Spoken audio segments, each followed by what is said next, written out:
start. Thank you so much for being here with us today. Now, you've said so many insightful things on the panel, but what I want to ask you was, it is the pre-Olympic, pre-Paralympic year. Now, there's been a lot of focus on what's happening for the Olympics, and those are the questions doing the rounds. But do you feel we need to bring more focus to what's also happening with the Paralympics because the Paralympics happened right after the Olympics were Absolutely. happened. So do you feel that there's a gap over there in the discussions? You'll be very happy to learn that this time 2024 there is an absolute integration of Olympic and Paralympics. The Paris village is now going to be called Olympic Paralympic Village. The logos have been launched together. The mascots are identical. And there is a collaboration with United Nations where we are giving equal status to Paralympics alongside with Olympics. When internationally the focus is that, I'm very happy that nationally also, whether it is sports policies, funding programs, or we talk about the Target Olympic Podium Scheme, there is an equal amount of focus in preparing Paralympians, future Paralympians, and looking out for the medals for our country. If you say there is less discussion, I don't think there is less discussion. The fact that I am here, no, you'll be happy to know that there is, the Paralympians are now very much in the limelight, and they are sharing every stage.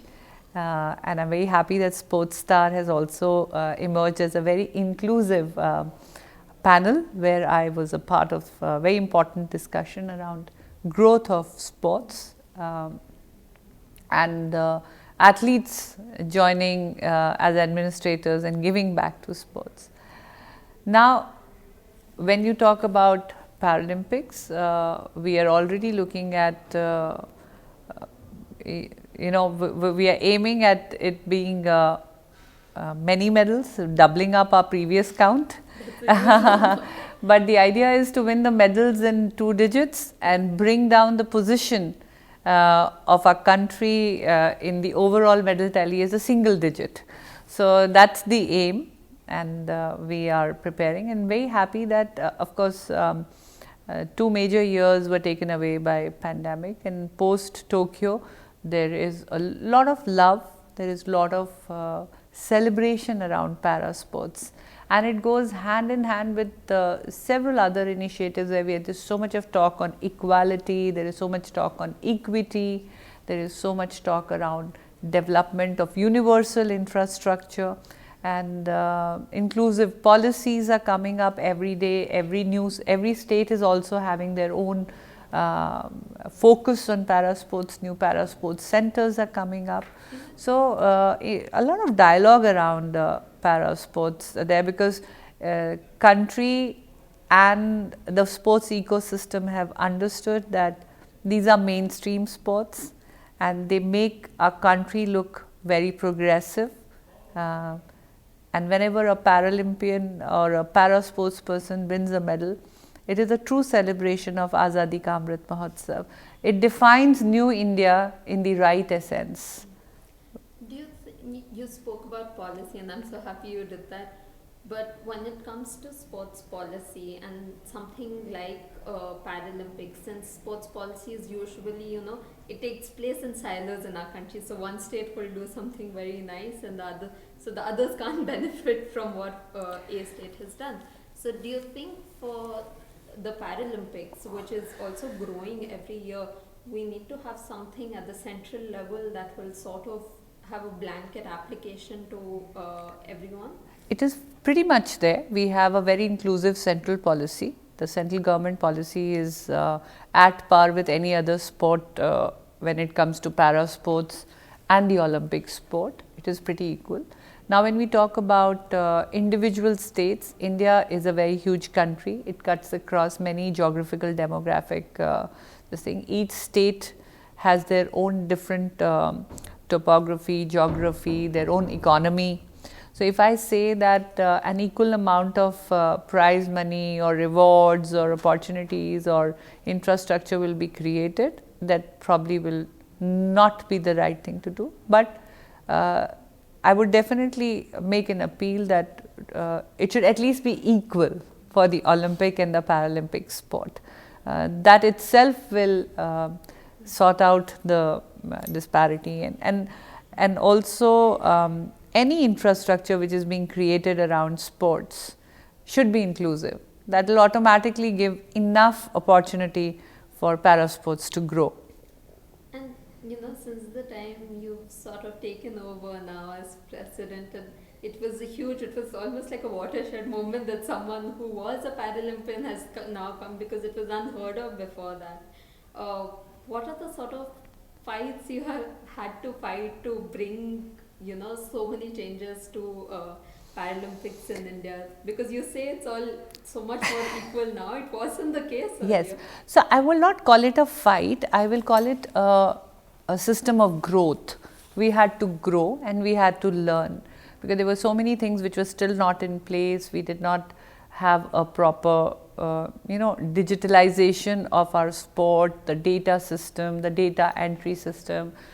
We had to update our policies, and we had to really have the information technology introduced into the system, along with introducing sports sciences. And again, I say we got a lot of support in our holistic approach, because when Target Olympic Podium scheme came in being, and our fellow para athletes saw the results in Rio, when 2015 I was inducted, suddenly we saw that para sports got double the amount of medals if you compare it with Olympics, and we were able to get 2 golds with a world record, and then a female medal was also created. Even the athletes understood that a holistic approach to training is very important, and slowly the sports sciences are now being inducted. And when we talk about sports sciences, which means that the ecosystem of para sports has to grow. We need more technical officials, we need more educational courses, we need sports psychologists and injury management people, everybody to understand para sports. It's not very different. Any coach can become a para coach. Any technical official can become a technical official in para sports and get an opportunity to serve the para sports world. But there is just minor differences and minor education that has to be taken.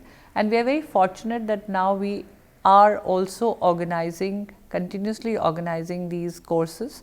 In the end of April and first week of May, IPC is going to be conducting. We are very happy that we will be hosting a regional for South Asian countries for athletics and para badminton. We have got allocation of organizing the World Cup for para shooting, and that is huge. That's gaining a lot of confidence. So we are growing one step at a time. So when you speak about growing, what I've really noticed over the years is in para sports, there are certain sports that India does really well in. Yes. And over the years, it's sort of been contained. Now, of course, we have shooting and we have Avni doing so well, and of course the others as well. But has it been sort of an effort to go to all the national sports federations and be like, you have all these players, but there are also para players in your sport, because there's an athlete in every sport, right? That's right.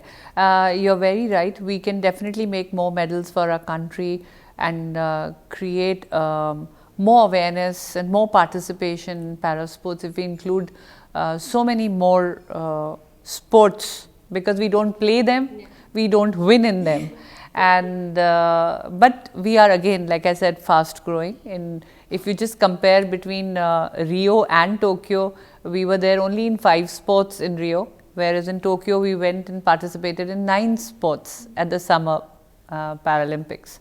And similarly, I'm fortunate that I'm getting a lot of support from almost all the federations. There are times when even I seek advice and I learn from them. When I come to a roadblock, I call any one of them and I make an appeal, and they're more than supportive, and we are really working very closely with TT Federation, with the Judo Federation, Taekwondo Federation, because directly under Paralympic we have only 4 sports. We have athletics, we have swimming, parachuting and para powerlifting.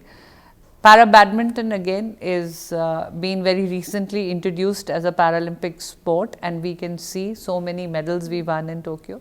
So yes, we definitely need support from all the other federations who are taking care of sports which come under the para sports, for example, para canoeing, kayaking, etc. For them to also take a serious note, and I'm very happy. Recently, we had a meeting with Ministry of Youth Affairs and Sports, and Secretary Madam kind of sent out a message to all the federations that your annual competition training calendar ACTC will not be accepted unless it has a proper roadmap for para sports which they are supposed to develop under their wings. So it's become sort of compulsory. Yes, so this is a good news. So yes, we are making these appeals and they are being heard very fast.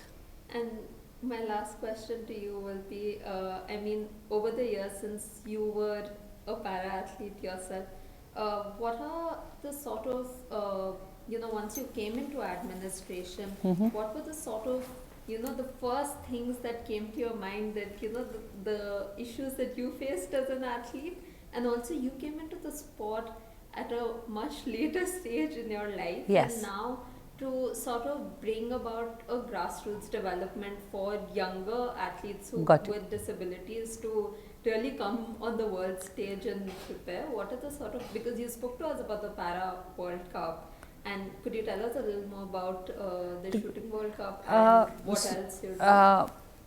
So, like you said, grassroots development, and I see Khelo India has become such a popular event now, whether it is the school games or university games. So, we in past 1 decade had not had junior, sub-junior events for athletics being our major. So, we conducted the junior, sub-junior this year, and we ensured that younger people in disability come and get introduced. We are reaching out to the different school sangatans and asking them to include para sports as an integral part of their school curriculum, so that the mindsets and integration starts at a younger stage. When you talk about other challenges, we have introduced a lot of educational programs. We used entire pandemic to simplify the International Paralympic rules. We are encouraging people with the right background of medical, physio to get enrolled as medical classifiers and do the online courses and applying continuously for their advanced courses. We recently had an interaction with in the Winter Paralympics. We sent a delegation to learn more about Winter Paralympics. We've had a tie-up with Indian Defence Services, where the Defence Services infrastructure that we utilized for various hosting of various sports and inclusion of paramilitary and military and defence personnel who are war wounded bring in a lot of talent and a lot of inspiration into the para sports world. So, and when you're saying shooting, I remember we used to just have about 17 shooters, and now in nationals we have about 600 shooters coming in to play, and most of them most of them are shooting world level shooting. So we have a lot of potential out there. And when you talk about, just yesterday we have heard that in 2024 March we have been allotted to become the host of the World Cup. So just this is my first conversation around the subject, And again, I make an appeal to the entire country, all the stakeholders to come and join in, because it's indeed a matter of pride to host a World Cup.